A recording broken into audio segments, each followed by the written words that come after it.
Pues, ay, como todos estos parados.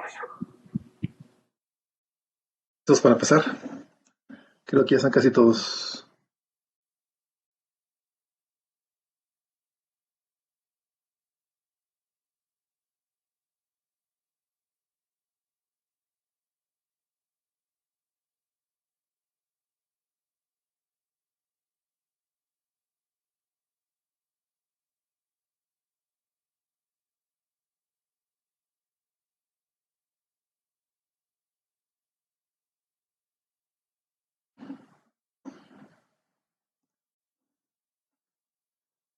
Bien, gracias. Les pido que prendan su cámara, por favor. Voy con la clase.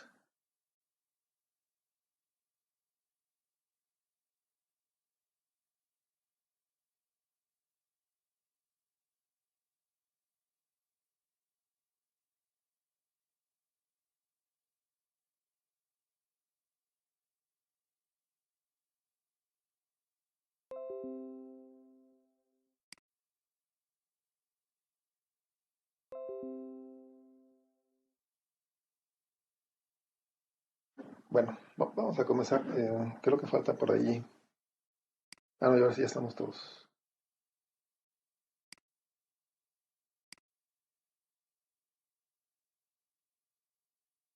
Bien, nos quedamos viendo los elementos de automatismo. Justamente vimos lo que fueron los contactores. ¿Ah? A ver, Jorge Bernardino, ¿qué es un contactor?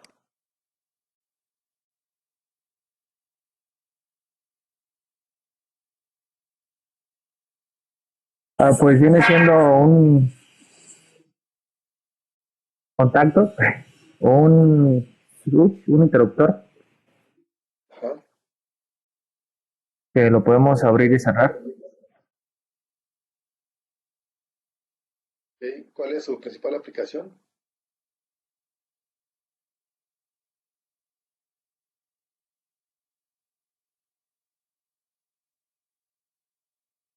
Pues no, el gabinete para proteger. Para proteger, bueno, de alguna manera sí sirve para protección porque normalmente el contactor se va a conectar dentro del circuito de paro de emergencia, ¿recuerdan? Entonces, cuando primamos el botón de paro de emergencia, el contactor, si es lo que se requiere para la aplicación, que eso es lo que normalmente sucede, va a desconectar toda la energía eléctrica, ¿no? Del tablero de control y obviamente todo lo que esté conectado ahí, ¿de acuerdo? Aunque recordemos que pues la principal aplicación del contactor es para manejar potencia, ¿no? Y comentábamos que los relevadores normalmente los industriales manejan un promedio de 10 amperes, hasta 15 amperes puedo encontrar. Y de ahí en adelante, contactores. Entonces, por ejemplo, los contactores sirven mucho para arrancar motores. Se usan mucho en el arranque de motores, junto con otros circuitos, pero principalmente los contactores. Si quiero un contactor, perdón, un circuito sencillo para arranque de motores, con un contactor lo puedo lograr, ¿no?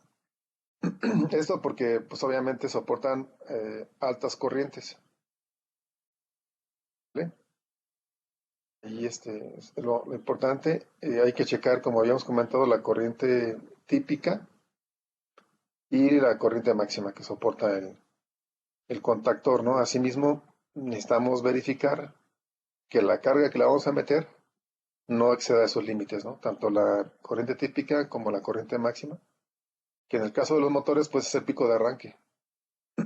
Esa corriente máxima va a ser el pico de arranque, porque los motores cuando arrancan eh, demandan momentáneamente una alta cantidad de corriente y ya después estabiliza en la corriente de funcionamiento, ¿no? La típica, ¿de acuerdo? Jorge? Sí, sí, meses. Bien, pasamos a los motores eléctricos. Ya los habíamos comentado un poquito la vez pasada. Eh, y decíamos que pues tenemos varios tipos de motores, ¿verdad? Principalmente las dos ramas pues son los motores de corriente alterna y los de CD. Comentamos que bueno, uno de los temas importantes de la materia justamente es los motores eléctricos. ¿Por qué? Porque los motores eléctricos obviamente hoy en día son fundamentales para cualquier robot o para cualquier máquina automática. Bueno, entonces es un tema que definitivamente tenemos que abordar en la materia y ya iremos viendo, ¿no? Este tipo de motores. Pero bueno, principalmente son DC y, y AC, los principales tipos.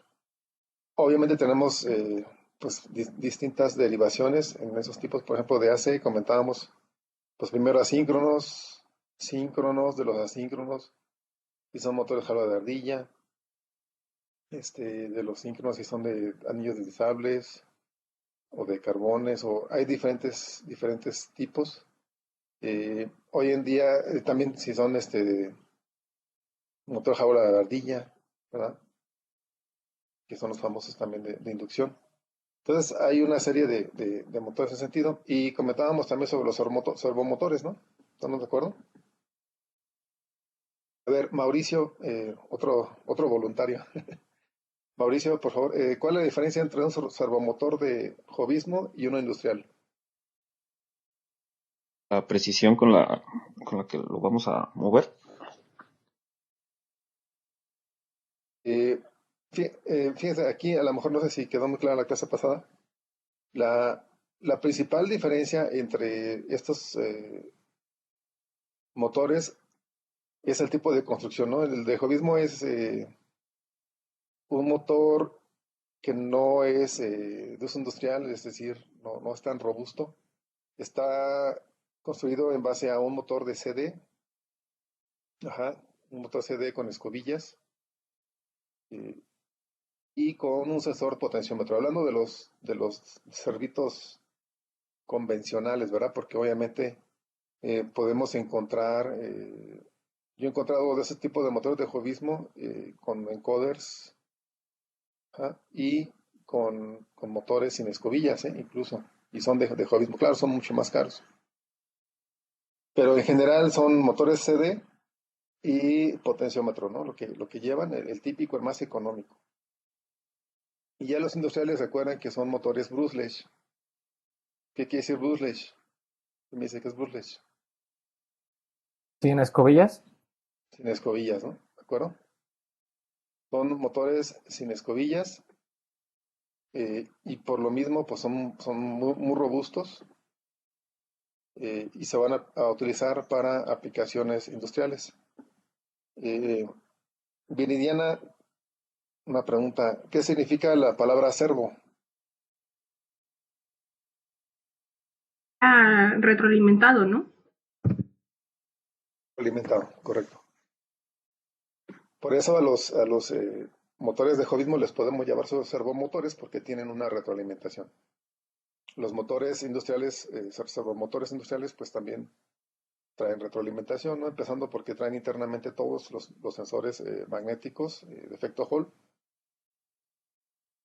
y adicionalmente se puede traer encoder o resolver, ¿no? Que también se le puede ser un resolver. Muy bien. La diferencia entre un resolver y un encoder, ¿quién me la puede decir?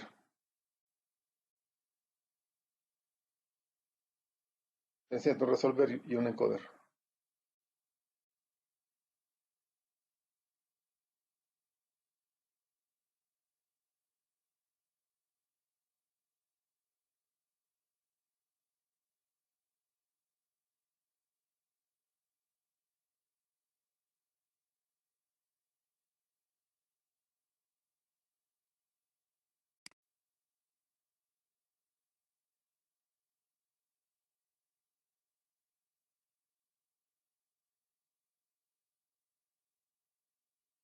Es correcto. ¿Quién fue el que habló? ¿Alberto? Sí, exactamente. Uno es analógico, otro es digital, ¿no? Esa es una diferencia primordial. El encoder ya sabemos que es el encoder óptico, el típico encoder óptico que ya vimos. Y el resolver está hecho, puede ser en base a bobinas o sensores, también algunos traen sensores Hall, pero normalmente son bobinas y la salida nos va a dar una señal sinusoidal. Esa va a ser la salida sinusoidal, ¿de acuerdo? Analógica. Entonces, ¿qué tan rápido va? Pues va a ir moviéndose también la señal analógica de salida. Hoy en día los encoders están siendo más utilizados. Ya.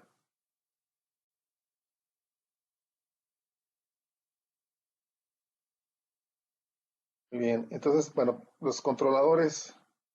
Bueno, pues aquí también vamos a tener una alta gama de opciones, ¿no? ¿Qué controladores se les ocurre que podríamos utilizar para una máquina automática o para un robot?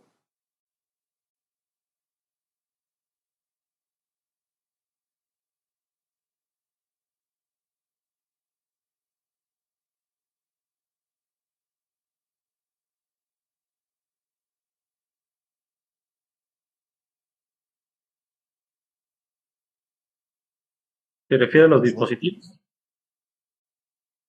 sí, Los PLCs. correcto, ¿no? De hecho, son los más utilizados en lo que es automatización, los PLCs, ¿verdad? Eh, ¿Qué más?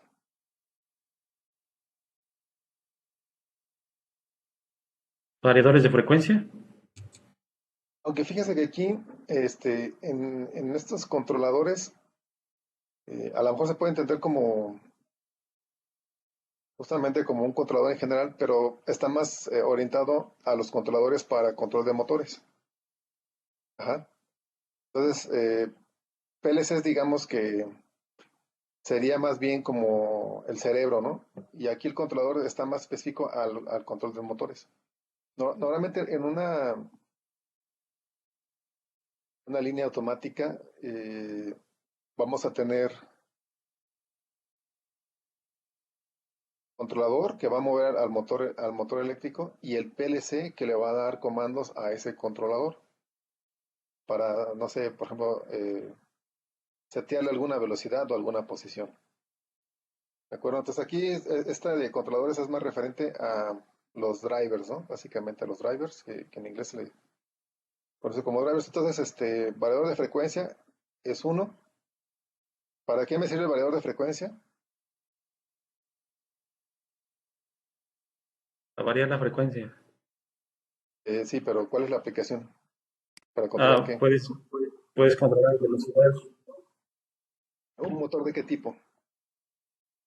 de inducción. Ok. Un motor alterna de inducción, correcto. Muy bien. Ahí, pues a mí hay un tema interesante, ¿no? Y cómo funciona un variador. Me parece que es muy bueno si ustedes conocen el principio de funcionamiento, porque de aquí también se deriva el servocontrolador, ¿verdad? Que es para controlar los motores servos. Bueno, ya no sé si alguien me podría ahorita comentar cómo funciona un variador de frecuencias. O ya lo dejamos para la clase cuando veamos eso. A grandes rasgos, Ajá. perdón. Sí, adelante, adelante. Bueno, a grandes rasgos recibe una corriente alterna como alimentación, después tiene una etapa de rectificación eh, y después tiene una etapa de conversión a frecuencia. Esa conversión, Bueno, ¿cómo se hace? con dispositivos de switcheo, ¿no? Puede ser Sí. ¿cómo se llaman los que son BJT con aislamiento? Bueno, son circuitos de BJT. potencia, no recuerdo cómo se llaman, la verdad. Ok. ¿Es alguna técnica que se utilice para generar esa señal? ¿no? Ok. Muy bien. Lo bueno es que la idea es esa, como comentó ahorita Juan. La idea es justamente que tenemos una etapa de conversión alterna. Primero lo conectamos a la señal alterna, a un contacto, ¿no? Normal de los que tenemos, puede ser. O puede ser uno 220 o 440, ¿no? Pero, por ejemplo, los monofásicos, pues podemos conectarlo a 120 volts que tenemos en la toma de corriente casera. Obviamente que no sea muy grande el motor porque no se va a quemar la instalación, ¿verdad? Pero no sé, un motor de medio caballo, un HP, 1,5, hasta 2 HPs, yo creo que podemos conectarlo en un tomacorriente normal. Eh, entonces entra la alterna y la idea es variar la frecuencia, ¿no? De salida para poder controlar ese motor. Ya es un tema que vamos a ver cuando veamos el control de los motores eléctricos. Vamos a ver algunos controladores. No, obviamente no nos metemos a todos porque no hay mucho tiempo, pero sí los más relevantes o más complejos tal vez. eh, Más relevantes, yo creo. Sí, los variadores de frecuencia son, yo creo que los más complejos, ¿no? Pero también vamos a ver los para motor DC, entonces esos son más sencillos, digamos, ¿no? Y luego los más complejos de todos van a ser los servocontroladores, ¿no? Pero la plataforma o la base es de un variador de frecuencias. Bueno, y por ejemplo, para controlar la velocidad de un motor de CD, digamos que quieren controlar la velocidad de un motor de CD de 2 caballos, ¿cómo lo harían? De 2 HPs.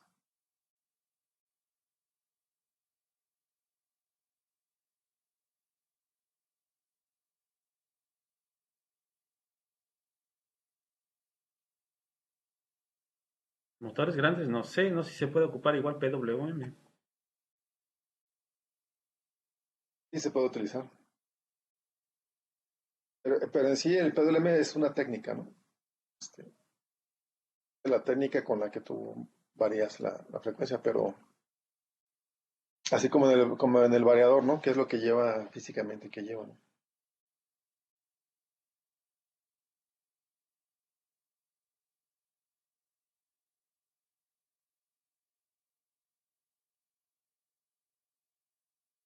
Aquí, normalmente para controlar la velocidad de un motor DC, utilizamos igual una fuente de alterna que entra, la rectificamos, vamos a tomar una señal de DC y luego la regulamos, ¿no? Ya no la convertimos a frecuencia variable, ¿verdad? Como en el caso de los variadores. Aquí lo que vamos a hacer es hacer una regulación del voltaje de salida, porque ustedes saben que un motor de DC, pues con una señal de directa, se empieza a mover, ¿no? Entonces, la idea es, si queremos variar la velocidad, pues regular esa salida en diferentes niveles. O sea, variar la salida, pero una salida también regulada para que con la carga no se nos esté cayendo, no se esté moviendo. Entonces vamos a variar los niveles de DC con voltaje regulado, siendo un buen variador, un buen variador de velocidad de DC, ¿no? Bien.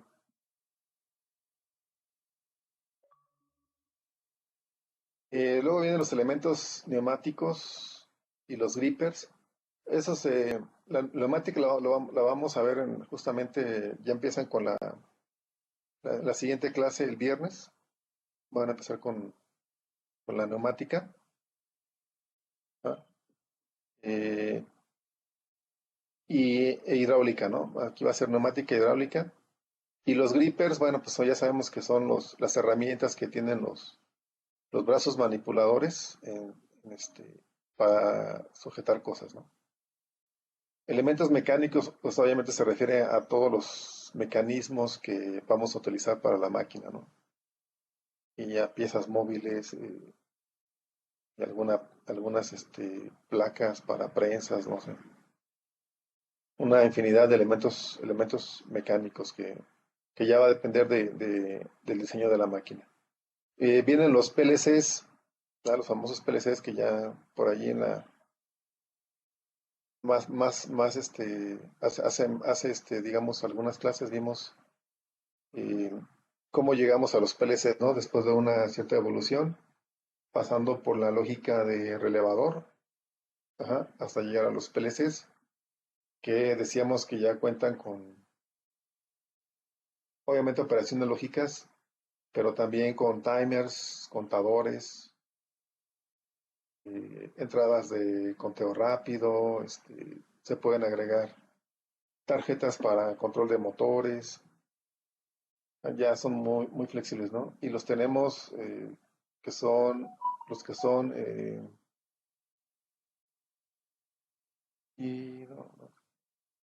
los que son modulares y los que son fijos, ¿no? Ya tenemos diferentes tipos de PLCs. ¿Qué PLCs han utilizado, compañeros? Omron, Allen Bradford, Goyo, ¿Sí? Delta. ¿Qué más? ¿Delta? Sí, alguna vez programé un Delta. Básico, Delta. pero IDEC, ¿Cuál dijiste, perdón? IDEC. EDEC, ok.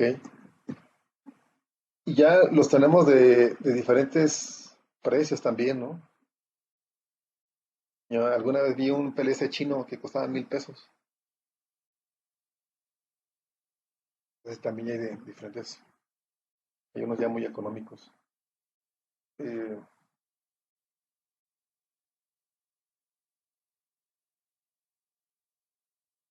ejemplo, aquí tenemos los Siemens, ¿no?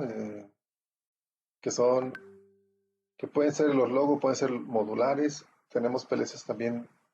Por ejemplo, este que tenemos aquí, son modulares. Los Keyens son relativamente nuevos, pero son muy buenos los Keyens. Tenemos aquí.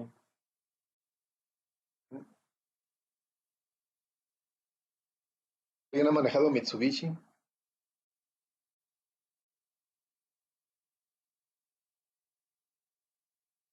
Me tocó manejar Mitsubishi también. Bueno, obviamente Allen Bradley, Siemens, Festo, Omron, los ABB. ¿Alguien ha manejado ABB?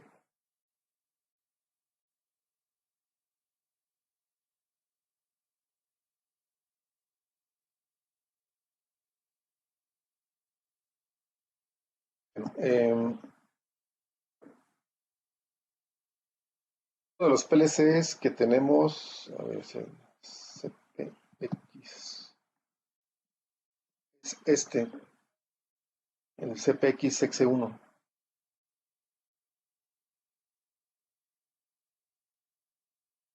Este PLC es un PLC modular.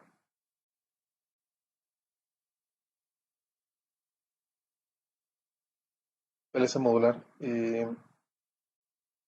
donde podemos conectarle múltiples cosas, ¿no? Entre ellas podemos conectarle, por ejemplo, las válvulas neumáticas. Uno de los PLCs que tiene esas capacidades, ¿no? Donde podemos conectarle válvulas neumáticas.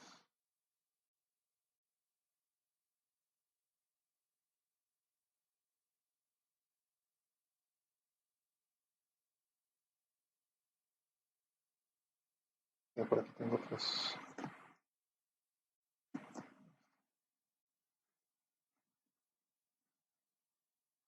Y además cuenta con esta,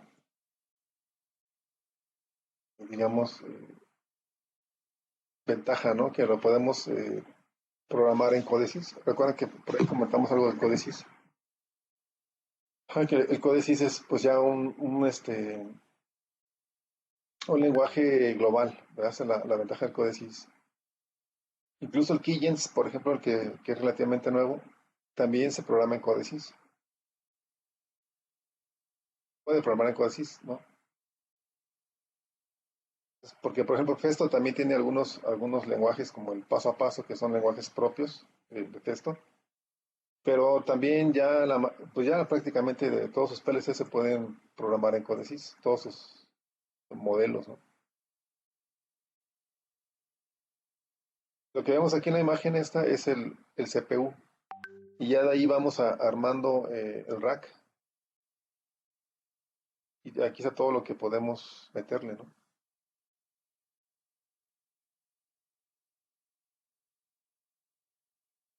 Y vemos en esta imagen,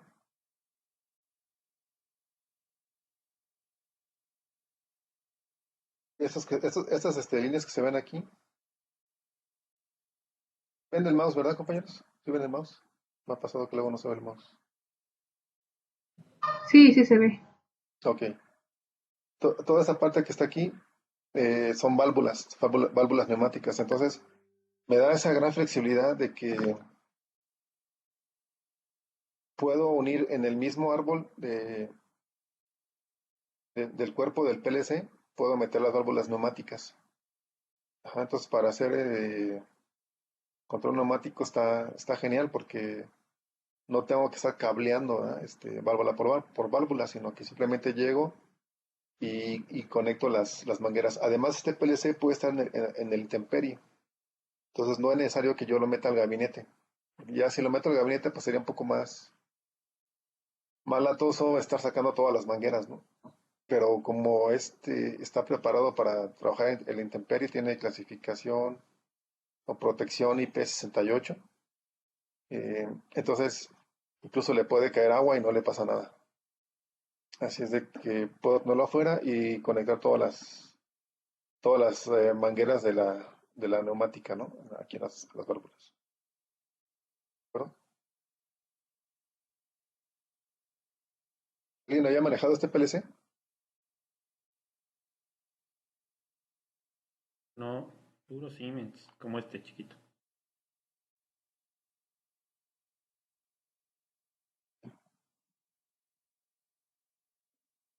Inmenso. Y aquí también la otra ventaja de Festa es que pues la licencia que viene para programar este PLC no está restringida. Entonces yo se las puedo compartir para que ustedes hagan ahí las pruebas de todo, ¿no? El problema que tenemos ahorita con Siemens, y de hecho yo hubo un problema ahí en CIDESI, pues que están muy caras las licencias y que pues difícilmente un estudiante va a poder comprar una licencia, ¿no? Entonces, ¿qué es lo que hacen? Pues bajan la licencia estudiantil y ahí pues hubo un problema, ¿no? Con la Siemens porque se dio cuenta de esa licencia estudiantil, por no llamarle de otra manera, y hubo una multa para CIDES y tuvo que haber una negociación ahí con ellos, ¿no? Se les tuvo que comprar equipo, etcétera. Entonces, es un poco complicado trabajar con Siemens, pero con Festo no tenemos ningún problema. De hecho, yo le pregunté a Festo, esta licencia bueno, este software lo puedo compartir, ¿verdad? Sí, sin ningún problema, sí, se puede compartir. Entonces yo les voy a pasar el software para este PLC y incluso también para el otro que vamos a ver también, el FCT4. La ventaja del códice es que, pues como les comentaba, ¿no? Podemos trabajarlo en nuestras propias computadoras porque trae un simulador muy bueno. ¿Ah? Un simulador muy bueno.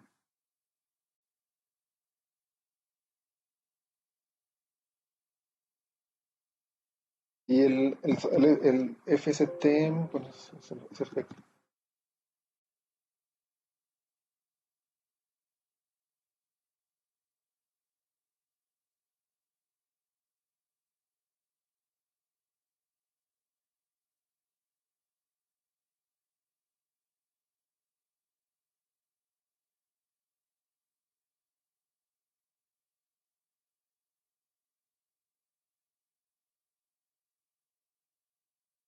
SPLC. Vamos a ver también SPLC. Entonces,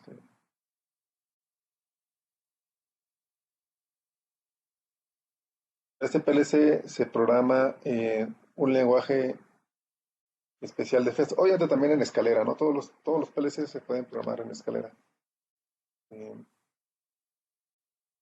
Este PLC, el F440, se puede programar en un lenguaje que le llaman lenguaje estructurado o paso a paso. Está muy bonito el lenguaje, la verdad, a mí me gusta mucho. Era el software, bueno, de Festo, el lista de instrucciones o paso a paso, era bueno de Festo. Pero bueno, se adhirieron a lo que fue el Codesys y ya solamente los más pequeños, los PLCs más pequeños siguen trayendo ese software. Ya todos los PLCs grandes o potentes ya traen el Codesys. Ajá. Pero está muy interesante, entonces siempre me gusta ver ese software, que es diferente al lenguaje escalera, que es lo que todos venimos viendo, ¿no? Y ahí, igual, ¿no? ¿Ustedes han programado solamente en escalera o en algún otro lenguaje? Los que ya programaron PLCs.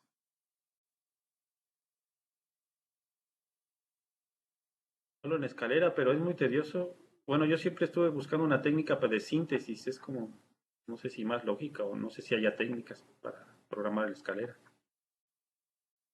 Y es correcto, ¿no? El lenguaje escalera realmente es muy sencillo, o sea, es muy fácil de programar. Pero el problema viene cuando tenemos aplicaciones grandes. Allí todo se empelota, que no es un lenguaje estructurado, obviamente. Por lo tanto, todo se empelota, ¿no? Todo se revuelve y a veces estaba uno programando y pruebas y ya, ¿por qué se activó esa salida? Ah, es que tengo que meter una protección, ¿no? Y llenas el programa de un montón de bits por todos lados. Eh, Hay algunas técnicas aquí en lenguaje escalera podemos manejar directamente los registros de salida, los bloques de registros. Y facilita mucho la programación, pero aún así, el lenguaje escalera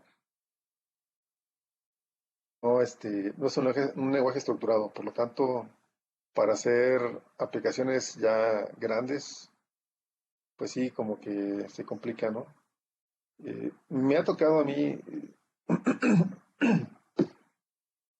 creo que sí les comenté por ahí, trabajar con ingenieros con mucha experiencia en programación de escalera, que tienen 20 años, 25 años, 30 años programando PLCs, ¿no? Y que dicen, no, pues no, la neta es el lenguaje escalera. Y me ha tocado que en los cursos que he dado con que chavos con poca experiencia, usando el lenguaje estructurado, les han ganado en velocidad, ¿no? Para hacer una práctica, lo han hecho más rápido en lenguaje estructurado, por ejemplo, en este paso a paso, que en lenguaje escalera. A pesar de que los que programaban en lenguaje escalera tenían mucha experiencia, ¿no? Entonces sí es muy fácil y digo, a todo mundo porque a mí también me pasó, ¿no? Yo programaba mucho escalera y, y era rejego también a decir, no, pues otro lenguaje, ¿no? ¿Por qué? Si la escalera está muy fácil, pero realmente no te das cuenta, ¿no? Cuando estás en una aplicación grande no te das cuenta de que te estás tardando mucho en desarrollar el programa, no te das cuenta, porque pues, es lo único que hay, ¿no? Ya cuando lo empiezas a comparar contra otro lenguaje de programación más estructurado, es cuando te das cuenta, ¿no? Y de repente, pues no quieres cambiarle, pero pues obviamente al final, caes en cuenta de que la escalera, pues no es el mejor lenguaje de programación. A muchos les gusta, obviamente, porque es muy intuitivo, ¿no? Es gráfico, es intuitivo. No es lo mismo que estar escribiendo código. Pero al final de cuentas, cuando le agarras el modo al código, pues te das cuenta de que es muy, mucho más rápido programar, ¿no? Bueno, pues es uno de los papeles que vamos a ver también. Eh,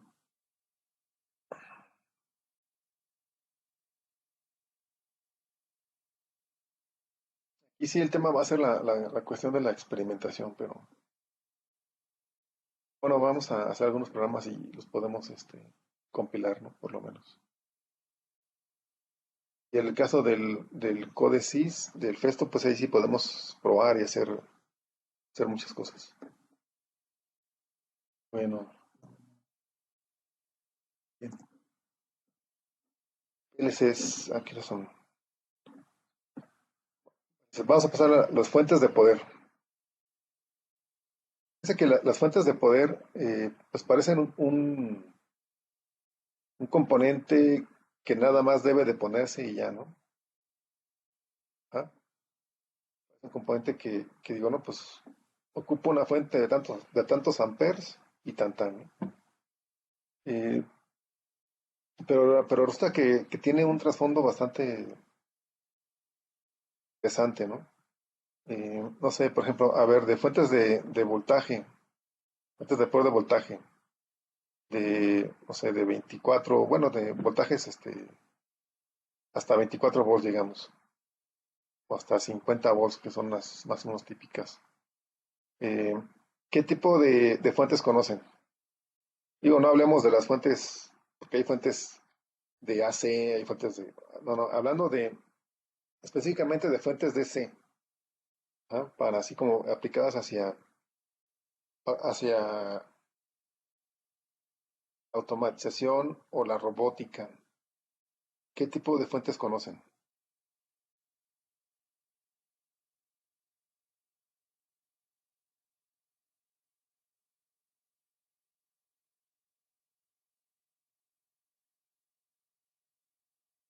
No solo las básicas, dos que son con el transformador de rectificación y ¿Ah? las de frecuencia que son de conmutación. No sé si se refiere a eso. Pues más o menos, pero como que... A ver, ¿quién le ayuda a Juan?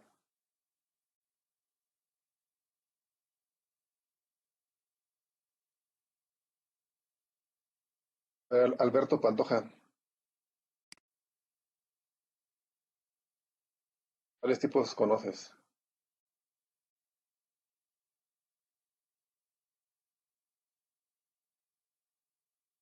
Bueno, eso ya son subtipos, ¿no?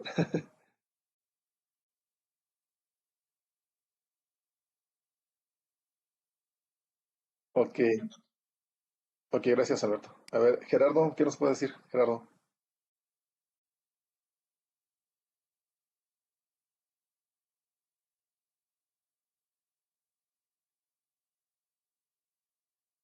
La pregunta, profe.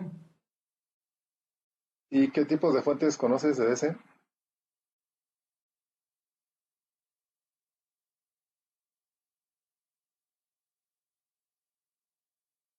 Ese es solo la variable.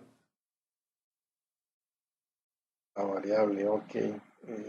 Jonathan, ¿qué nos puede decir, Jonathan? Pues no mucho, profe. No he trabajado con muchos.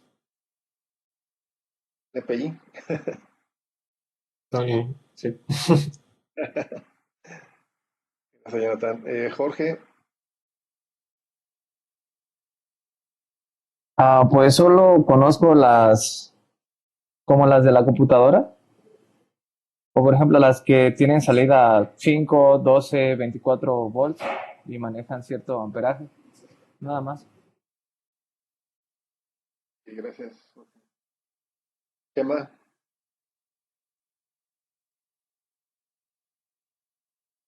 Pues igual, nada más conozco las básicas, que es la fuente de poder normal, la que comentaron mis compañeros. No he manejado ninguna otra diferente. ok, Jorge. Bueno, Juan, ya también ya le preguntamos. Juan Pablo, Bueno, en mi caso creo que también las normales, las clásicas, pero no sé si tengan otro nombre, igual que mi compañero, las de entregan 3.3, 5, 12, 24, no sabe cuál más sería. Ok, ahorita lo vamos a hacer, no se preocupen, nada más. Estoy viendo cómo andan en el tema, nada más. Mario Alberto, Alberto Olvera. Pues igual, profe, no ubico otra más que las fuentes de DC fijas, variables y las conmutadas, pero no conozco otro tipo.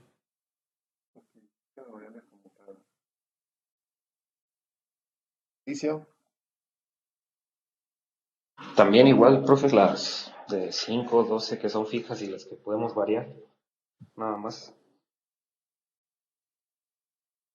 Miguel Rodríguez.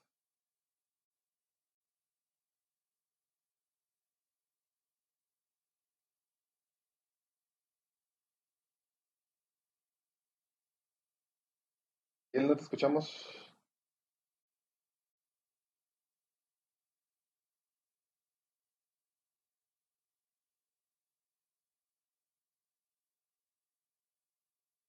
Ya tiene falta Miguel, porque no.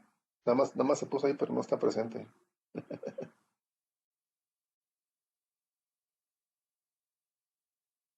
Pedro Silva. Igual, prof, voy a sonar como perico, pero sí, nada más la fija y la variable. Ok, gracias. Viridiana. Pues igual, las variables que se ocupaban en la universidad para las prácticas y esto, y les de salidas fijas, pero nada más.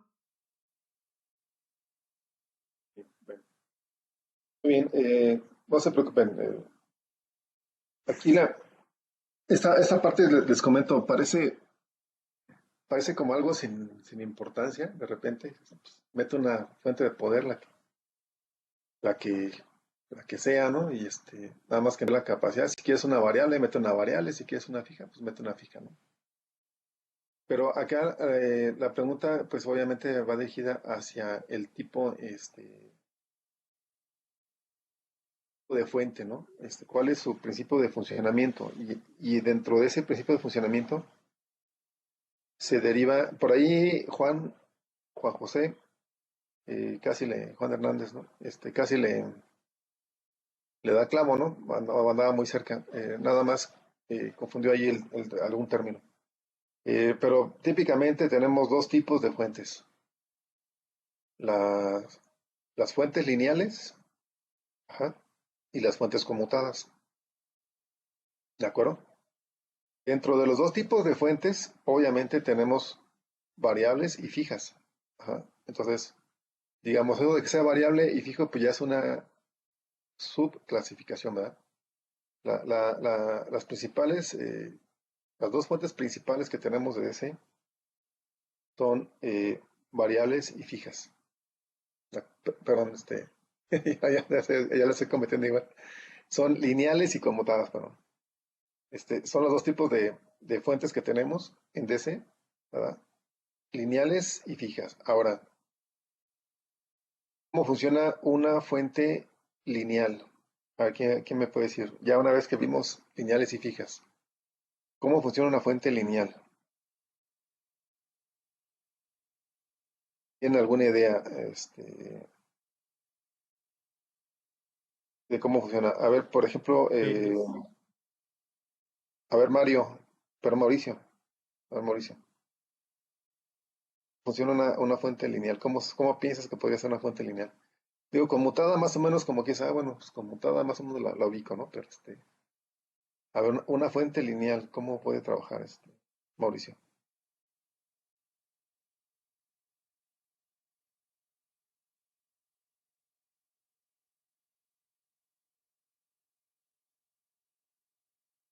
Pues, eh, ay, no sé, de la lineal, la conmutada sí me suena, porque estuve trabajando ahí con con unas fuentes conmutadas también para elevar la tensión, pero lineales como que no. Ok. A ver, por ejemplo, ¿sí? ¿Quién quiere hablar? ¿Gerardo? Bueno, no sé si a mí me suena más como en los potenciómetros que hay lineales y logarítmicos, por así decirlo. O sea, que si yo le subo 2 niveles, subirá 2 volts y así. No sé si eso se refiere a con lineal. No exactamente. Hay una pequeña relación con eso, pero no. Realmente lineal eh, tiene que ver. Bueno, también quería hablar, Juan José Hernández, tú querías hablar también, ¿verdad, Juan? Si quiere, adelante, Doc, o le comento. A ver, si quieres comentar algo tú, ¿eh? Pues bueno, yo conozco y como me había corregido de lo que era lineal, no sé si se deba a las que tienen ¿cómo se llaman estas? Transformador. Transformador. Entonces nada más llevan Bueno, una etapa de conversión de nivel de voltaje y ya después llevan su rectificación y su regulación. No sé si se refiere a eso con lineal. sí, más o menos, ¿no? Pero, a ver, aquí también un detalle, ¿no? Las dos fuentes tienen transformador, los dos tipos de fuentes. Nada más que son de Sí, sí, diferente sí. tipo. Nada más son de diferente tipo los transformadores. Pero los dos tipos de fuente tienen transformador. ¿Ah? Eh, bien, entonces, sí, la fuente lineal es la clásica, la de todo el tiempo, ¿no? Que lleva un transformador con núcleo laminado, que se llama núcleo laminado, que son grandes, son pesados los transformadores. Seguramente ubican ese transformador. ¿O alguien no lo ubica? A que estamos hablando en la misma sintonía, ¿verdad? Déjenles pongo por aquí. Pues si alguien no lo ubica,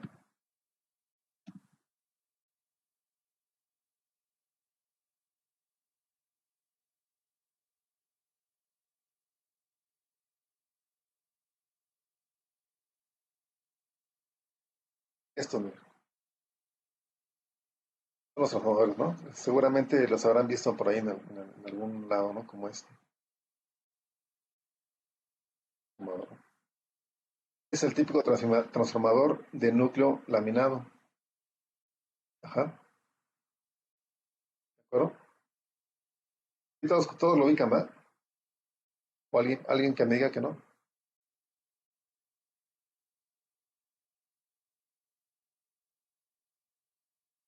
Bueno, entonces, Está ese es involucrada el ahí la linealidad. ¿qué? Profe, bueno, a mí me hace mucho ruido lo del lineal.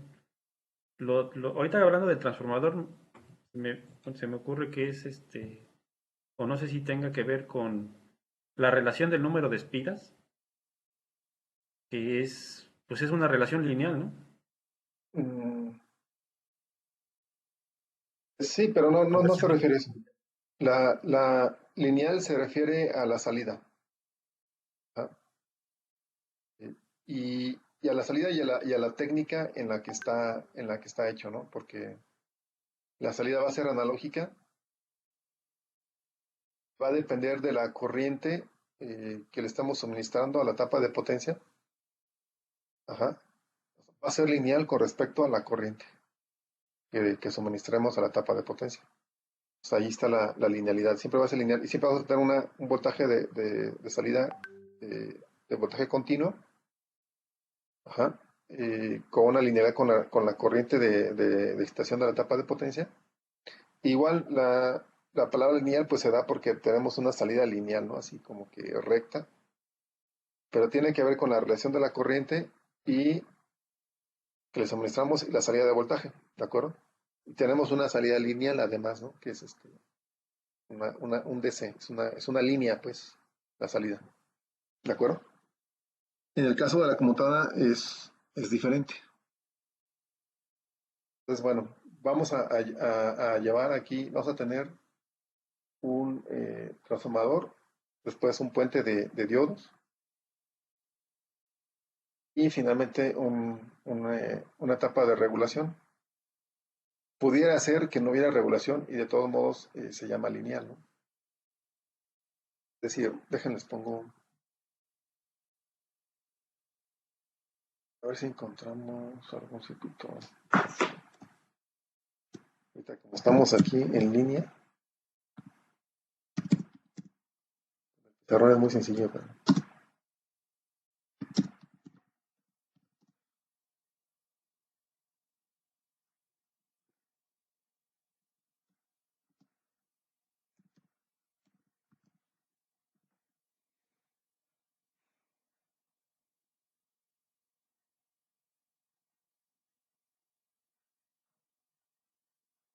aquí está, miren.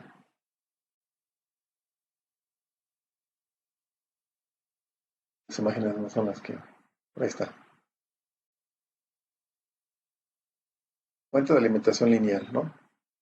Entonces tenemos la red, un fusible, filtro de red si ustedes quieren, el transformador, el rectificador, un filtro, que eso es importante, y la regulación de tensión. Nada más eso es lo que tenemos, ¿no? Lo que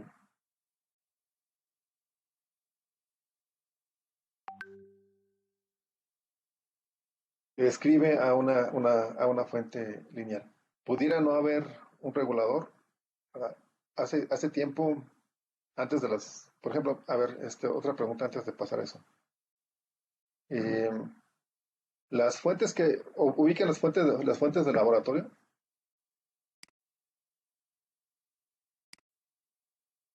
Son muy grandotas. Fuente de laboratorio. Sabemos que, a ver, para ustedes, ¿qué sería una fuente más moderna? ¿Una fuente conmutada o una fuente lineal? Hablando nada más de modernidad. ¿O una fuente conmutada? Correcto, la conmutada, ¿no? Pero como que suena lógico, incluso. Una tecnología más reciente. Y las fuentes de laboratorio deben de ser muy precisas. ¿Qué tipo de tecnología creen que pueda tener una fuente de laboratorio? ¿Lineal o conmutada? Lineal. Conmutada y lineal. Bueno. A ver, nada más pueden escoger una. A ver, Alberto, así rápido, nada más díganme qué fuente. Pantoja. Conmutada. Gerardo. Gerardo. ¿Te escuchamos, Gerardo? Sí, conmutada. Conmutada. Jonathan. Lineal para ver la contraria. Jonathan lineal, ok. Jorge. Como varias fuentes lineales en una, no sé. Fuentes lineales, ok. José María. Una fuente lineal. Lineal. Juan. Lineal. Pablo. Conmutada. Ok. Mario Olvera. Conmutada, profe. Gracias, Mauricio. Lineal. Lineal. Miguel. ¿Ya llegó Miguel? ¿Ya se Lineal conectó? para evitar ruido. Ok. Andaba desayunando Miguel, apenas llegó. Hay que prender sus cámaras también, compañeros. Veo que muchos tienen su cámara apagada. Pedro. Conmutada, profe. Mutada. Ok. Viridiana. Yo creo que lineal. Lineal. Ok.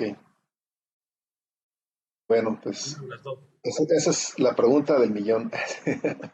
La respuesta es lineal. Ajá, la respuesta es lineal. Y ahorita vamos a ver por qué. ¿Por qué no? ¿Por qué si lineal es una tecnología más vieja y la conmutada más nueva? ¿Por qué no para una fuente de precisión utilizo la tecnología más nueva, ¿no?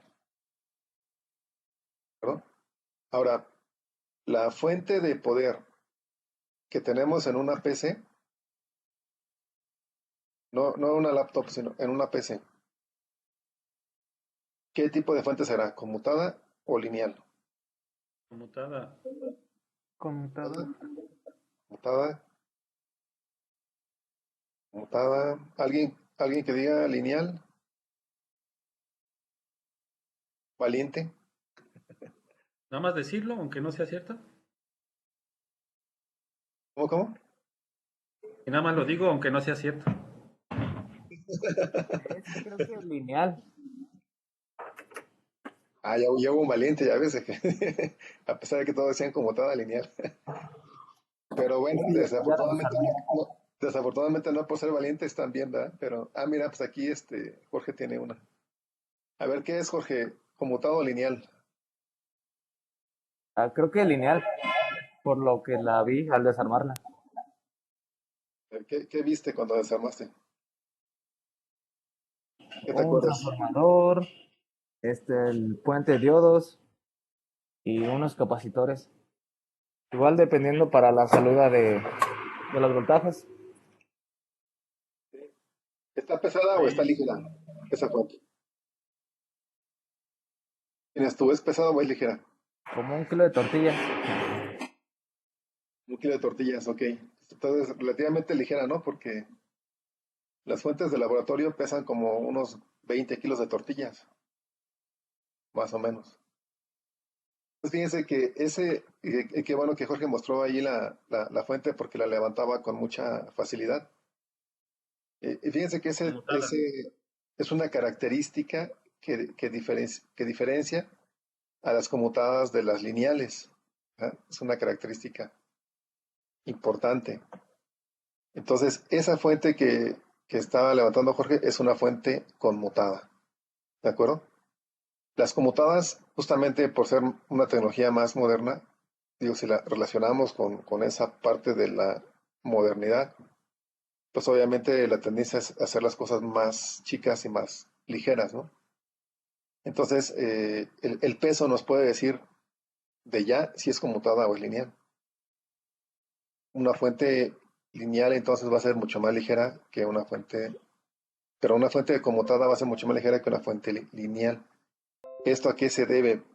Principalmente al transformador. O sea, el peso, hablando del peso, se debe principalmente al transformador y a los disipadores de calor. ¿De acuerdo? Es lo que más pesan en una fuente lineal. El transformador ya lo vimos, son transformadores pesados, ¿verdad? Si ustedes quieren un transformador de 5 amperes, este transformador es pequeñito, de 500 miliamperes, ¿no? Pero si ustedes ponen por aquí a ver si aquí mismo en Mercado Libre hay uno, transformador de 5.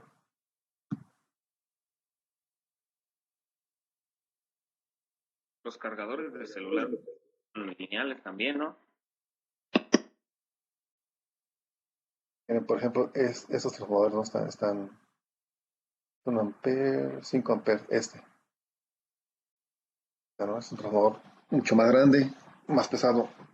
Los cargadores para celulares definitivamente son transformadores, pero son fuentes conmutadas. Es correcto. Sí. Ese es otro ejemplo de que queremos algo ligero, ¿no? Igual un teléfono a lo mejor no lleva tantas cosas así sensibles por las cuales no podría yo utilizar una conmutada. ¿Ah? Entonces, sí, los cargadores, los eliminadores o los cargadores de las laptops, también todas esas son fuentes conmutadas, todo eso es tecnología conmutada. O sea que solo en caso de necesitar una salida muy precisa es que se ocupan las lineales. Sí, oye, ahorita vamos a ver un poquito sobre esa teoría de funcionamiento. en qué se basa, ¿no? Sobre todo la parte de salida del regulador, ¿no? Cómo funciona. Vamos a tomar un break, pero son una, dos, sí. Ah, 15, pues a la 1:30 nos vemos, compañeros. Todos puntuales, por favor, 1:30. Con su cámara prendida todos a la 1:30, por favor. Ido. Sale, pues, ahorita nos vemos. Pero,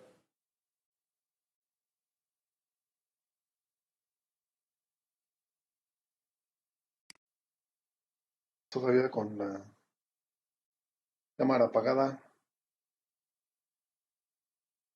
¿Están presentes o no?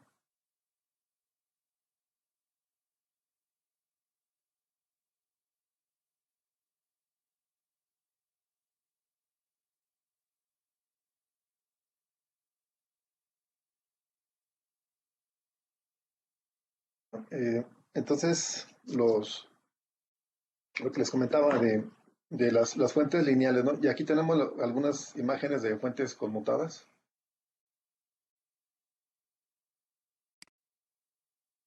Una típica, ¿no? Típica fuente conmutada, una clásica fuente conmutada. Son mucho más ligeras. Ajá. Eh, y la principal razón es esta, ¿no? Lo que vemos aquí, que internamente trae un transformador, pero un transformador ¿de qué tipo? A ver, ¿alguien me puede decir de qué tipo es el transformador que se ve aquí? ¿Alcanzan a ver? ¿De qué tipo es ese transformador o esos transformadores? Porque hay un par de ellos. son de frecuencia, ¿no? De frecuencia O así. o así. A ver, ¿alguien más que pueda apoyar a Juan?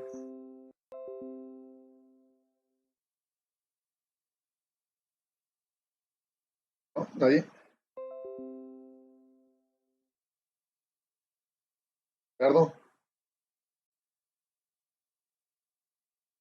Es.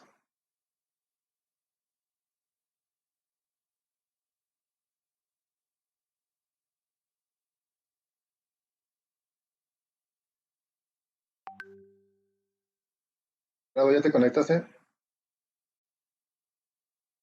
Neta, Gerardo se me hace. Bueno, fíjense, este transformador es un transformador de ferrita, de núcleo de ferrita, ¿no?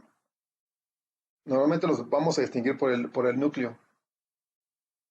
Obviamente hay características como la frecuencia que también los distingue, pero aquí realmente la característica principal es el núcleo, el tipo de núcleo, ¿no? Entonces, ese es un transformador de núcleo de ferrita. El otro transformador es núcleo laminado, ¿se acuerdan? Núcleo laminado y núcleo de ferrita. Ese transformador es para alta frecuencia, ¿es correcto? Ajá. Y por eso es el núcleo, el tipo de núcleo, ¿no? Lo que lo hace, obviamente, un transformador mucho más ligero y más compacto en comparación con un transformador convencional de núcleo laminado. Ahora, ¿cuál es la diferencia funcional? Lo vamos a ver en términos generales porque no me voy a meter a teoría de fuentes conmutadas ni de fuentes lineales. Voy muy profundamente porque ustedes saben que no hay mucho tiempo, pero sí me interesa que tengan ese concepto de por qué esa diferencia, ¿no? Y por qué debo escoger una fuente lineal o una fuente conmutada en una determinada aplicación, que es lo más importante, yo creo, ¿no? Pero una vez que entiendan ustedes el principio de funcionamiento, yo creo que va a ser bastante claro cuándo podrán elegir una u otra. ¿De acuerdo? Bien, entonces vamos a... En la fuente lineal, pues ya vimos que tenemos la entrada de AC. Vamos a omitir el fusible y el filtro que está a la entrada de su filtro de línea. Eso sí se debe de poner, ¿verdad?, en una fuente normalmente, pero bueno, es como para hacerla un poco más robusta. Entonces el transformador, acuérdense que aquí lleva dos líneas, que no me salieron muy derechas, pero ahí lleva dos líneas del símbolo, y después pasaríamos por el rectificador. Vamos a poner aquí un cuadrito así. Obviamente me estoy refiriendo a un rectificador de onda completa. Ajá. O sea, serían 4 diodos, ¿no? Es un puente rectificador. Y bueno, y salimos y lo que más importante que se le pone, pues es un filtro.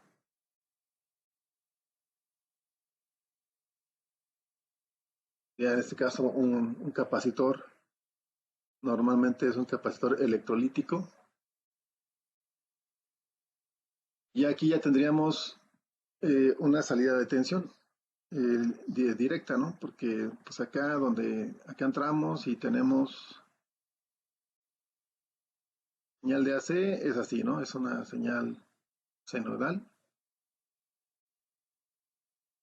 Cuando pasamos por el transformador, pues es lo mismo, ¿no? Esta aquí, nada más que pues va a ser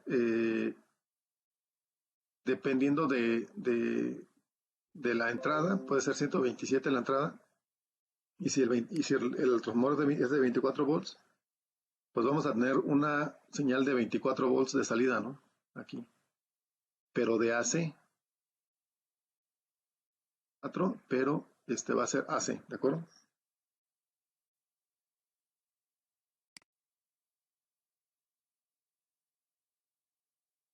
Después ya a la salida del puente rectificador, ¿qué tendríamos? ¿Cómo sería nuestra señal? ¿Quién me dice cómo sería la señal? Hacia un sentido, todo en un sentido. En un sentido. Todo en el positivo, ¿no? Digamos que normalmente se hace así. Entonces tendríamos algo así, ¿están de acuerdo? Derechito, bueno, pero más o menos así. Sí. Muy bien. Entonces,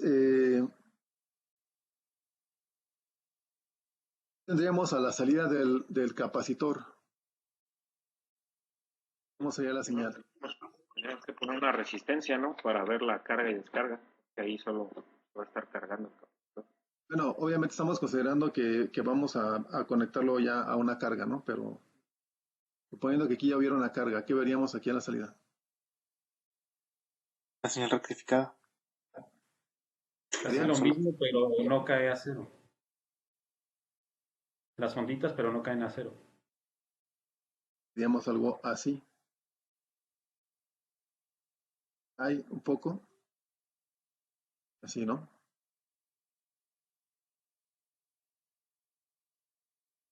Bueno, y ahí continúa, ¿no? Entonces se va alisando esa señal, ¿no?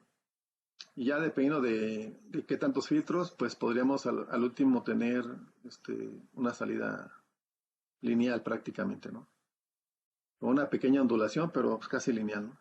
Por aquí podríamos meter una bobina y luego otro capacitor y pues aquí podríamos hacer esto así. Y luego meter otro capacitor aquí. Y lo vamos haciendo un filtro más completo, ¿no? Y a lo mejor al final ya tenemos casi una línea continua. ¿De acuerdo? Una línea. Ahora de aquí es donde viene lo interesante. ¿Qué tipo de reguladores conocen? ¿O qué reguladores conocen?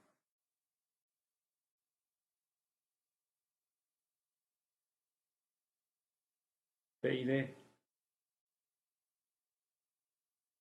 Pero se cortó el audio. El PID. Bueno, estamos hablando aquí de reguladores electrónicos, ¿no? Estamos hablando de control aquí todavía, ¿no? Entonces, convencionalmente, a ver, ¿quién ha hecho una fuentecita? ¿Quién ha hecho una fuentecita? El LM38. El CNE cuenta como regulador. Pero otra vez. Todos los de la serie 78. Todos hablando a la vez. 7805 por regular al 7824. Aquí podríamos usar un 7824, es correcto.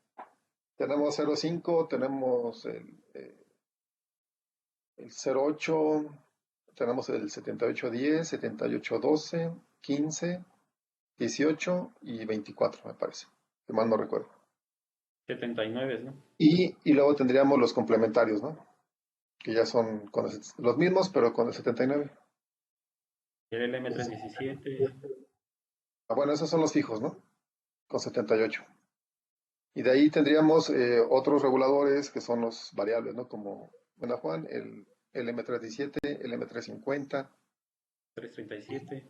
Ajá, entonces tenemos ahí varios, ¿no?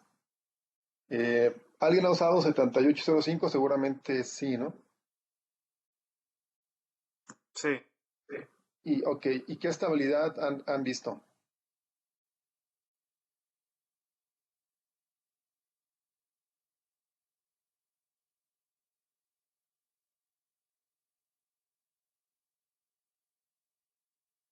No es muy buena, ¿no? La estabilidad. Se calienta mucho, ¿no? Ya cuando Sí. estás en el límite de 1 ampere. Se calienta y puede variar, ¿no? El error varía entre 4.5 a 5.5, ¿no? Pudiera estar variando. Normalmente es hacia abajo, pero hay casos que va hacia arriba. Entonces, no es muy estable, digamos, pero justamente todo aquel que usó un 7805 hizo una fuente lineal, ¿sí? Sin saberlo, porque me estoy dando cuenta que sin saberlo, hicieron una fuente lineal, ¿no? Eso que hicieron con el 7805 fue una fuente lineal.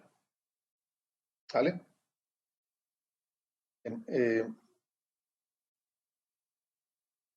Entonces, fíjense, aquí lo importante es cómo harían una fuente lineal profesional, ¿no? Y eso aquí ya van a entrar otras cosas, ¿no? Las fuentes de laboratorio no usan 7805 ni el M317, nada de eso, ¿eh? Son fuentes mucho más robustas, ¿no? Pero bueno, primero lo primero. Entonces, ¿cómo es que funciona un regulador, ¿no? ¿Cómo es que funciona un regulador de voltaje? ¿Alguien tiene una idea?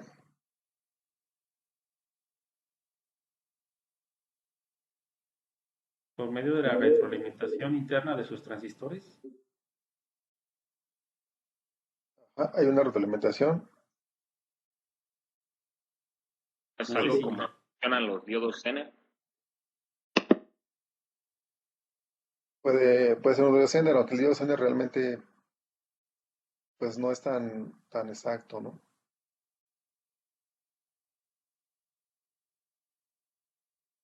Hay unas fuentes que le llaman fuentes compensadas que se usan con diodos Zeners.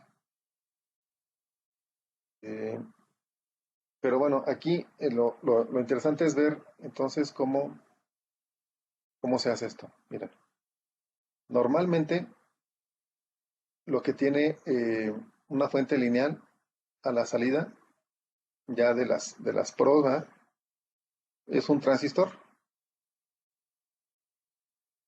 vil y vulgar transistor. ¿Amplificador? ¿Amplificador de qué? De unión, ¿no? O de potencia. No. ¿Amplificador de qué? Esta cosa. ¿De voltaje o de corriente? Te la pongo más fácil. Sí, es que estoy pensando porque voltaje lo puedes obtener, pero el problema es la corriente, ¿no? Entonces yo me iría por el de la corriente. De la corriente. Sí. ¿Los demás qué dicen?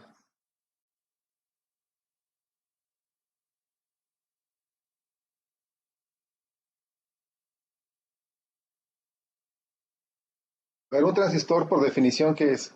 ¿Un amplificador de corriente o de voltaje? ¿Qué amplifica? Un transistor. De corriente, ¿no? Caray. Voltaje y otros corrientes. A ver, pónganse de acuerdo. no le hagamos más al cuento, es un amplificador de Corriente, corriente. corriente. Es un amplificador de corriente. Ajá. Por definición, un transistor es un amplificador de corriente. ¿De acuerdo? Entonces, eso es lo que va a amplificar. ¿Cómo lo amplifica? ¿Cuál es su ecuación? Beta veces la corriente de entrada. ¿Ok?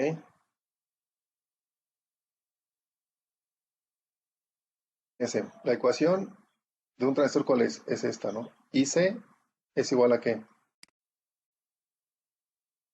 Beta, IB, ¿Ah? Por IB. ¿De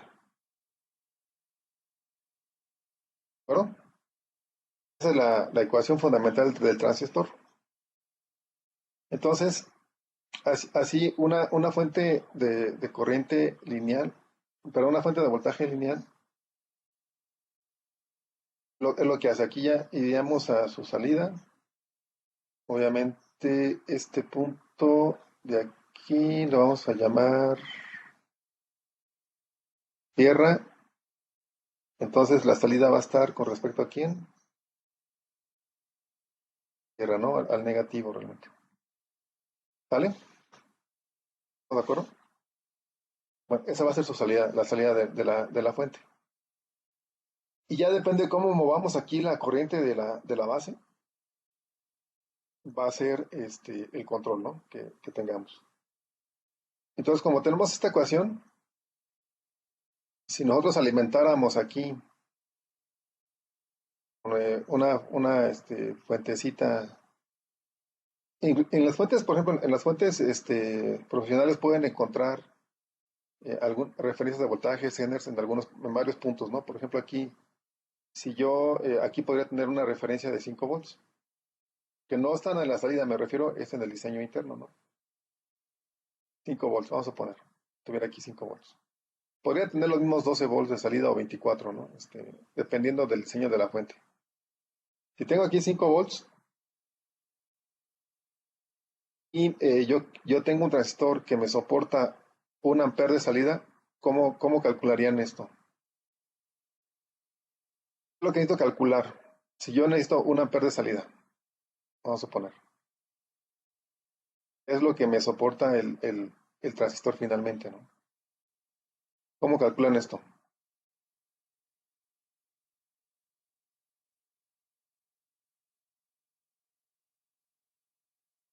Pues primero la malla de entrada, ¿no? Son 5 volts entre la resistencia de base Sí, y ya después con la relación de la corriente de base colector, ¿no? De ahí la despejamos.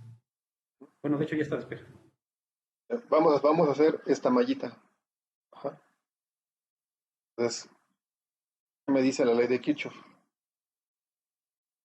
Tenemos ¿De aquí voltajes? de voltajes. 5 volts sería igual a ¿qué? A la corriente de base por la resistencia de base. Menos De base por la resistencia de base. menos el voltaje base emisor. No. Más. Ah, sí, perdón, más. Es que estaba dejándolo. Voltaje base, ¿qué? Emisor. ¿Verdad? Y entonces ya de ahí calculamos esto, ¿no? Ahora, ¿cómo calculo mi corriente de base? A ver, Viridiana, ¿cómo calculo mi corriente de base de esta cosa, en esta ecuación?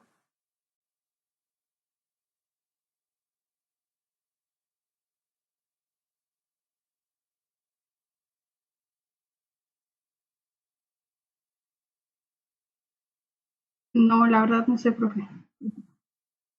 Sí. A ver, Pantoja, ¿cómo calcularías la corriente de base?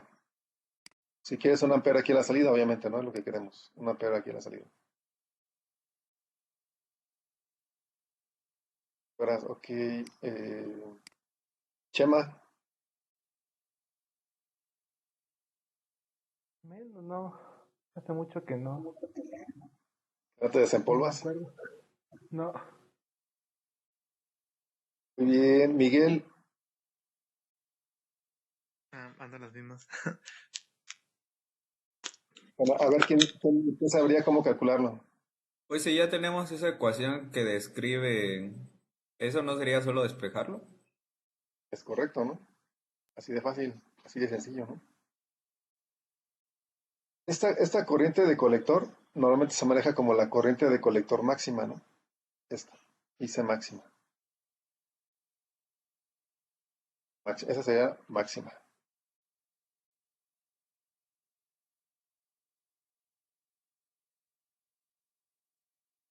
Máxima. Bueno, entonces, ¿a qué sería igual la corriente de... Vamos a ponerla por aquí abajito. ¿A qué sería igual la corriente de base? La corriente máxima entre beta. Exactamente. Sería IC... Esta cosa. IC máxima, no lo voy a poner máxima. Entre beta. Ajá. Ahora, ¿cómo calculo beta? Es un parámetro de la datasheet. Ya viene preestablecido. Ya viene en el datasheet. O, ¿de qué otra forma la puedo obtener?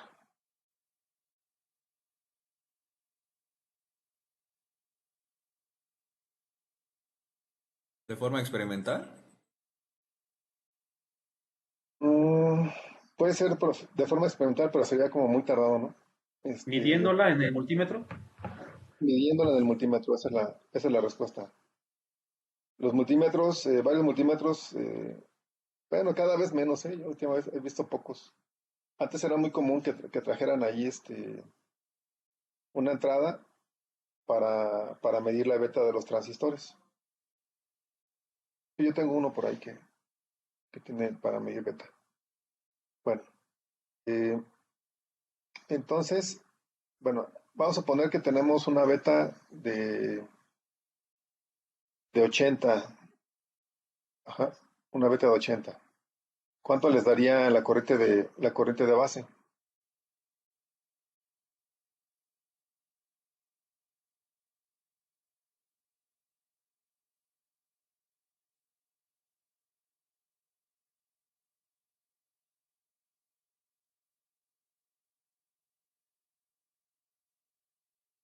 Con una 12 beta miliamperes, ¿no? de 80, ajá. ¿Y ve cuánto va a dar? ¿Lo dijiste? 12.5 miliamperes. Exacto. 12.5 miliamperes. ¿De acuerdo? Y ese valor de corriente es el que voy a sustituir aquí en la ecuación. ¿Ah? Pero, pues obviamente tengo que despejar primero la corriente, la resistencia de base, que es la que me interesa. ¿Qué va a ser igual a la corriente de base?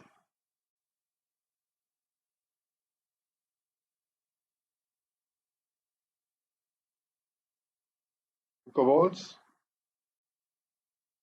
menos el voltaje base emisor, ¿entre cuánto? Entre la corriente de beta. ¿Cuánto les da?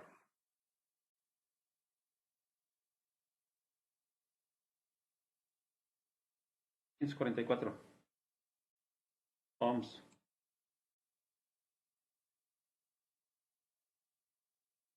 ¿Cuánto vale? A ver, ¿cuánto vale el voltaje base emisor? .7 generalmente. A ver, ¿cuánto vale?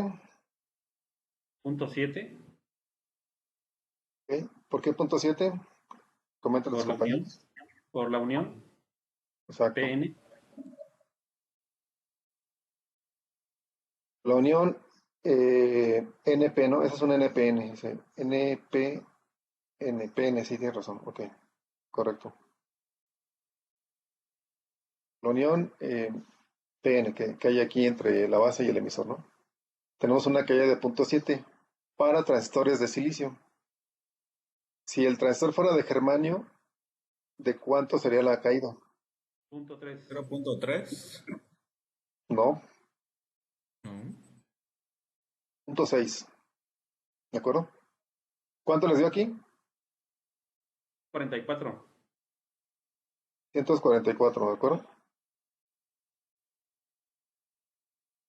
Esa es la resistencia mínima que debe haber en este circuito. ¿Por qué la mínima?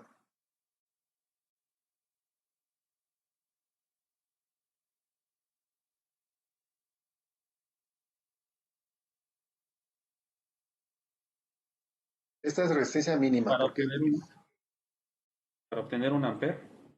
Para tener la corriente máxima, ¿no? Para tener Si la hay más corriente. resistencia, la corriente disminuye. Exactamente. Así es la relación, ¿no? Si yo aumento la resistencia, la corriente va a disminuir. Pero ¿qué pasa si disminuyo la resistencia?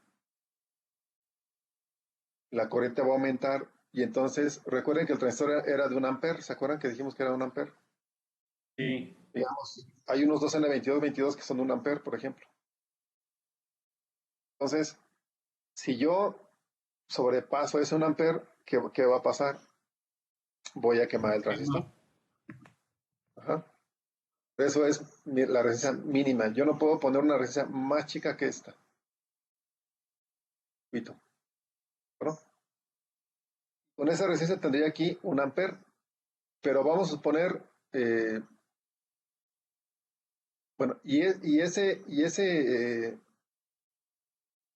esta corriente va a ser la corriente máxima, pero en realidad voy a estar controlando el voltaje que está aquí, ¿no?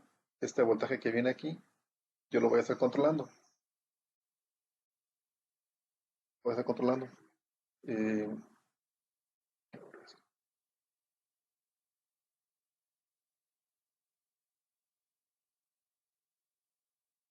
voltaje lo voy a estar controlando. Ahora, si yo empiezo a variar esta resistencia, bueno, para empezar, ¿cómo le haría para variar esa resistencia? Voy a borrar aquí. ¿Cómo le haría para variar esa resistencia? ¿Qué harían ustedes? Piénsale, está fácil.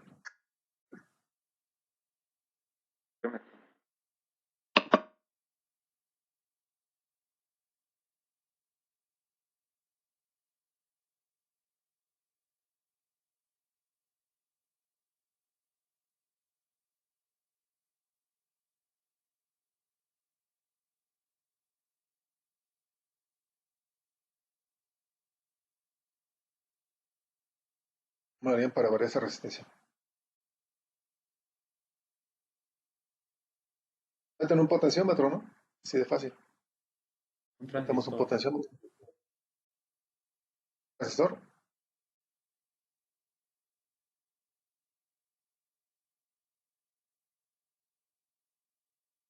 Potenciómetro, ¿no?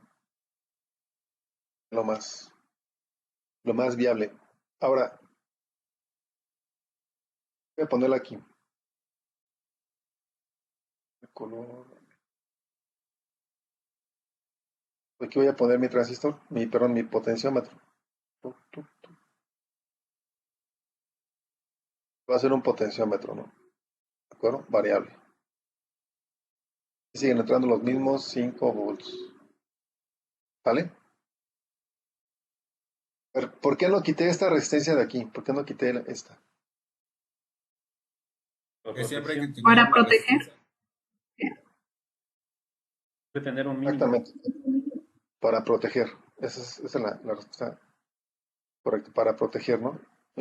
Sí debe haber un mínimo de resistencia. Ya vimos por qué, ¿no? Porque esta es la resistencia mínima que debe haber acá. Obviamente aquí tendríamos que redondear a un valor comercial, ¿verdad? El 344. Pero bueno.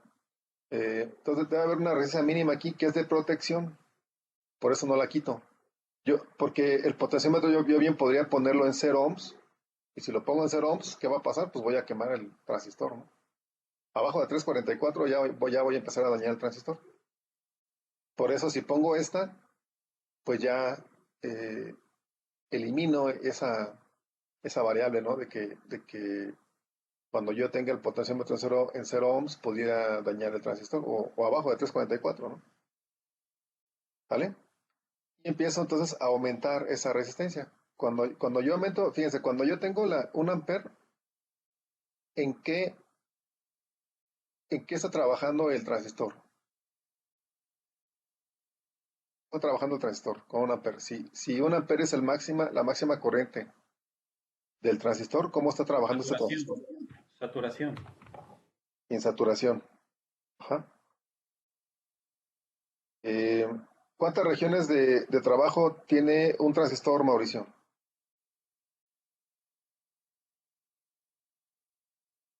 ¿Cuántas qué, perdón? Regiones de operación. 2. ¿Cuáles son las regiones de operación? ¿Cuántas? ¿2 dijiste? 2. Pues, a ver quién da más, quién da menos. 5. ¿No son 5. 3? Ah, su mecha. Se las digo. A ver, dímelas. Es saturación, corte, saturación, corte, amplificación, ruptura y la que es negativa, esa no me acuerdo cómo se llama. Inversa, algo así, ¿no? Región inversa. Perdón. Sí, es correcto, pero vamos, típicamente hablando de regiones de trabajo normales del transistor, pues son 3, ¿no? Digo, la de ruptura, pues existe, ¿verdad? Pero no vamos a llegar ahí porque no la vamos a romper.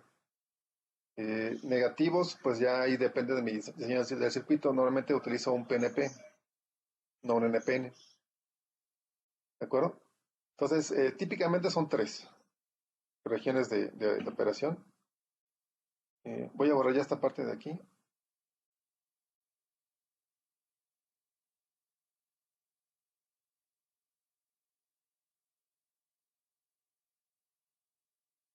Serían esas 3 regiones típicas de trabajo. Corte, saturación, pero la otra no sé. Amplificación, perdón. Amplificación. Sí, puede ser amplificación o la región activa realmente, ¿no? Es la palabra técnica, ¿no? Sería región activa, región de corte, saturación y activa. Bueno, entonces tenemos esto.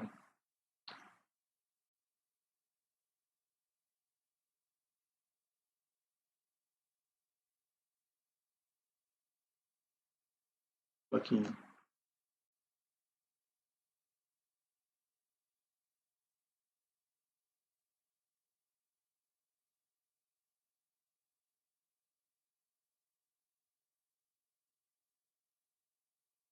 Más o menos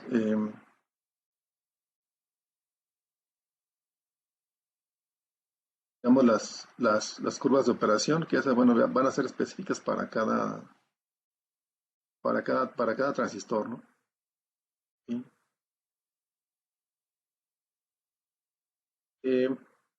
Por aquí tenemos una pequeñita. Sí. Entonces, la región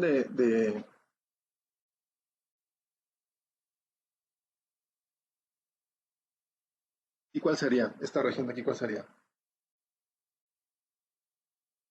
Hasta el mouse. No se ve. ¿Y dónde está la rayita roja?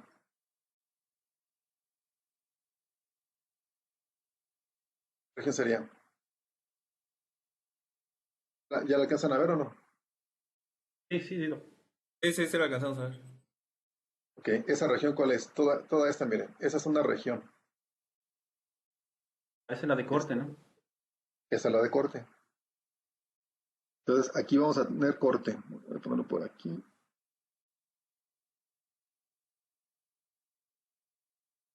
Ya, esto. Vamos a medio.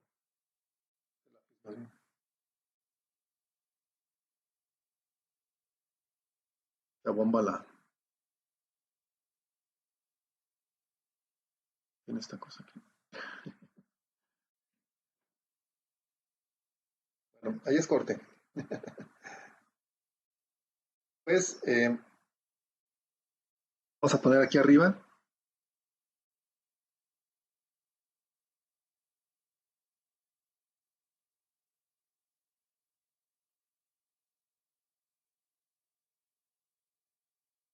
Esto de aquí es saturación. Y acá tendríamos la zona de trabajo o la región activa, ¿no?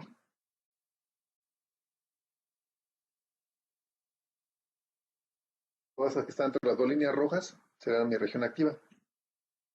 ¿Qué es la zona de amplificación del transistor? O sea, la parte donde va a amplificar, ¿no? Esa región activa es donde estaría trabajando el transistor como amplificador. Entonces, en corte, pues obviamente el transistor se apaga. En saturación, bueno, ¿qué quiere decir saturación? Totalmente encendido. ¿Se qué?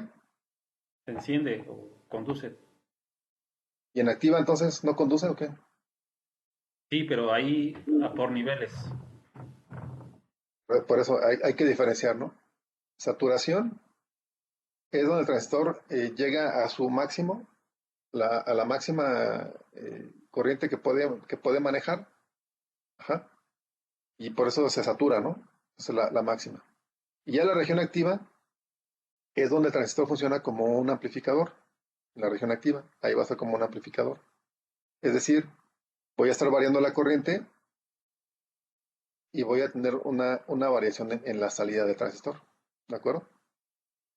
Creo que la mejor explicación sería, por ejemplo, en activas, si le meto 0.5 amperes, podrá multiplicarlo por beta, pero si le meto 1 ampere ya no podría, ¿no? Bueno, no es que se multiplique por beta, ¿no? La ecuación me dice, si yo le meto 0.5 amperes, divido la corriente de colector entre beta. ¿De acuerdo?